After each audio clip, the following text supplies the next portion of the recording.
Welcome to the 700 Club. For today's top stories, let's go over to the CBN News Desk. Gordon, Secretary of State Mike Pompeo faced hostile questions from senators Wednesday over the president's summit with Vladimir Putin in Helsinki. Meanwhile, at the White House, President Trump was celebrating an agreement with the European Union to pull back from a potential trade war. Dale Hurd has this story. So we had a big day, very big. In a hastily called Rose Garden appearance, President Trump and European Commission President Jean-Claude Juncker said the U.S. and the EU have agreed to hold off on new tariffs that could have led to a trade war over autos. And they agreed to work toward the same goal on non-automotive goods. We agreed today, first of all, to work together towards zero tariffs, zero non-tariff barriers, and zero subsidies on non-auto industrial goods. Thank you.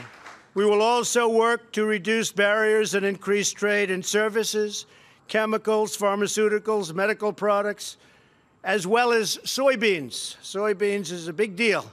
The president also said a deal to sell American liquefied natural gas to Europe was coming. The European Union wants to import more liquefied natural gas, LNG, from the United States, and they're going to be a very, very big buyer. Over on Capitol Hill, Trump's Secretary of State Mike Pompeo was on the hot seat over the president's statements at the Helsinki summit with Russian President Vladimir Putin. You come before a group of senators today who are filled with serious doubts about this White House and its conduct of American foreign policy. Senators were upset that President Trump said he did not believe U.S. intelligence agencies who said Russia meddled in the 2016 election. Pompeo reassured them. I want you to know President Trump has stated that he accepts our intelligence community's conclusion that Russia meddled in the 2016 election. He has a complete and proper understanding of what happened. I know. I briefed him on it for over a year. And he said the White House has not gone soft on Russia. I personally made clear to the Russians there will be severe consequences for interference in our democratic processes. Dale Hurd, CBN News. A group of House Republicans want to impeach the Justice Department official in charge of Special Counsel Robert Mueller's Russia investigation. Rod Rosenstein has been criticized for failing to provide documents about why the FBI launched its investigation into alleged collusion between Donald Trump's presidential campaign and Russia. 11 congressmen introduced articles of impeachment to the House Wednesday night. They charged Rosenstein with high crimes and misdemeanors for not providing information sought by Congress. More than 200 Syrians died in a series of attacks by ISIS Wednesday. They took place in a government-held area in southwest Syria. Jihadists attacked several villages and set off suicide bombs in the provincial capital of Sweda. The Syrian Observatory of Human Rights says the dead include local citizens who took up arms to defend their homes. Some 75 Islamic State fighters were killed. Officials say Sweda and the surrounding areas are now secure.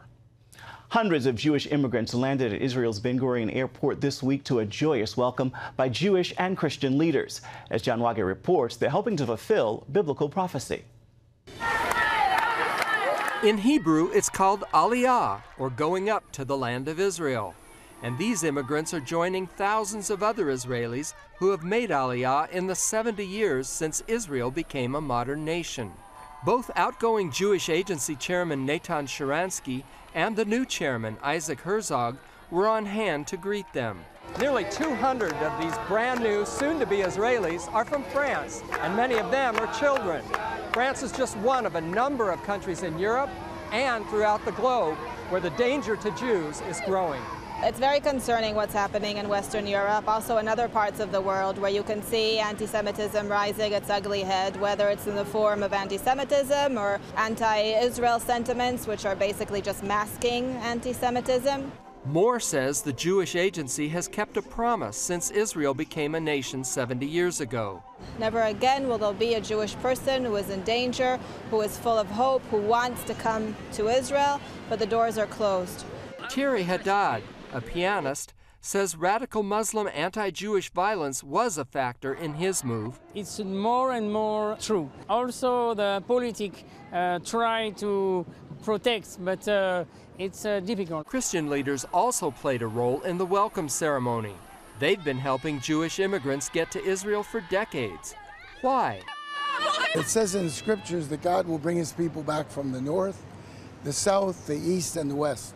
Most of the Jews have come from the north and the south and the east, but 90% of the Jews outside of Israel today are in the west. So we know there's going to be a massive aliyah, not only continuing from the north, but from the west. God will bring back millions and millions of Jews. John Wagi, CBN News, Tel Aviv.